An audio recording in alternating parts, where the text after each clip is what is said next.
Sa patuloy na pagpapanatili ng kapayapaan, ang South Cotabato Provincial Office ay nagsagawa ng pagpupulong para sa mga residente ng Polomolok, South Cotabato. Ang magandang balitang yan hatid ni Patrolwoman Vina Morales.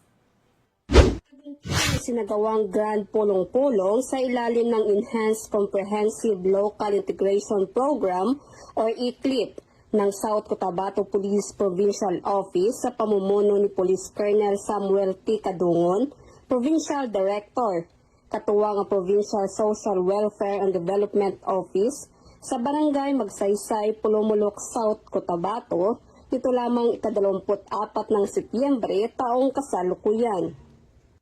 Pinangunahan ng Polomolok NPS ang pagbibigay ng mga lectures, kasama ang iba pang mga stakeholders na katuwang sa pagsulong ng kapayapaan, reintegrasyon at pag-unlad ng komunidad.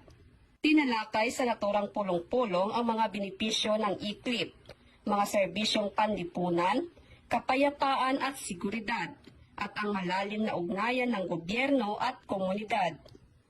Layunin ng programang ito na magbigay ng psikolohikal, panlipunan at pang-ekonomiyang suporta sa mga pamayanang minsang naapektuhan ng sigalot at karahasan. Ito rin ang magbubukas ng daan para sa kapayapaan, pagkakasundo at pangmatagalang kaunlaran sa pamamagitan ng pinag-isang pagsisikap ng mga ahensya ng pamalaan at ng komunidad.